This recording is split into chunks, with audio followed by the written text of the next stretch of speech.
آپ نے فرمایا میری امت کا سب سے غریب آدمی کون ہے؟ کہا جی جس کے پاس پیسے نہ ہو کر نہیں، میری امت کا غریب وہ ہے جو قیامت کے دن بڑے بڑے عمل لے کر آئے گا، حج، نماز، روزہ، زکوٰۃ، جہاد، تبلیغ، ذکر، تلاوت، پتہ نہیں کیا کچھ، لیکن حقوق العباد برباد کیے ہوں گے، کسی کو گالی دی، کسی کو تھپڑ مارا، کسی کی زمین دبائی، کسی کا گھر دبایا، کسی کے خلاف جھوٹا کیس کیا، جھوٹی گواہی دی، نوکر کو مارا، نوکرانی کو مارا، وہ سارے آ جائیں گے، یا اللہ ہمارا حق ہے کہ اتنی نمازیں دے دو، اتنے روزے دے دو، اتنے عمرے دے دو، اتنے حج دے دو، اتنا ذکر دے دو، اتنی تلاوت دے دو۔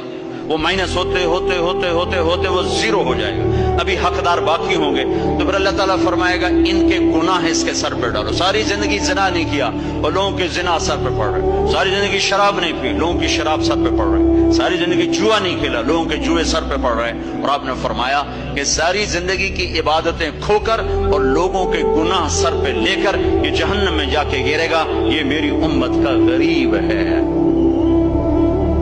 تو اپنے اخلاق بھی بھائیو بہنوں ٹھیک کرو، اور یہ ایک زبان ٹھیک کر لو تو سارے اخلاق ٹھیک ہو جائے۔ ایک صحابی کھڑے ہوئے کہنے لگے یا رسول اللہ آپ نے میرے 3 روپے دینے ہیں، 3 درہم۔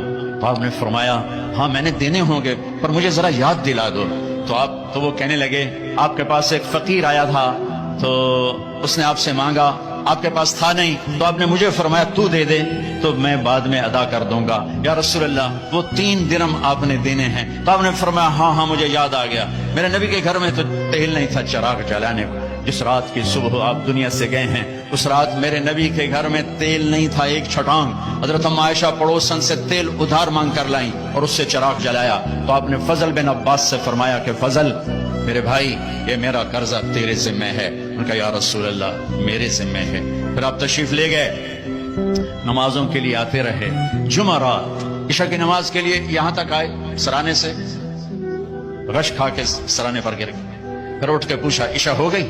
کہا جی انتظار ہو رہا ہے۔ پھر آپ اڑنے لگے، پھر چکر آیا، پھر سرانے پر سر رکھ دیا، پھر تھوڑی دیر کے بعد افاقہ ہوا، کیا نماز ہو گئی؟ کہ یا رسول اللہ انتظار ہے۔ پھر آپ اٹھے، پھر پوچھا نماز ہو گئی؟ کہ یا رسول اللہ انتظار ہو رہا ہے۔ تو آپ نے فرمایا مرو ابا بکر فلیصلی، ابو بکر سے کہو نا میری جگہ نماز پڑھائے۔ ابو بکر پیچھے کھڑے تھے، عمر پہلی صف میں تھے، صحابہ نے عمر کو آگے کر دیا کہ نماز ہی پڑھانی ہے۔ جب انہوں نے اللہ اکبر کہا اور اللہ کے نبی نے سنا تو آپ نے کمرے کے اندر سے اعلان فرمایا عمر کو پیچھے کرو، ابو بکر کو آگے کرو، میرے رب کا فرمان ہے میرے مصلی پر ابو بکر کے سوا اور کوئی کھڑا نہیں ہو سکتا۔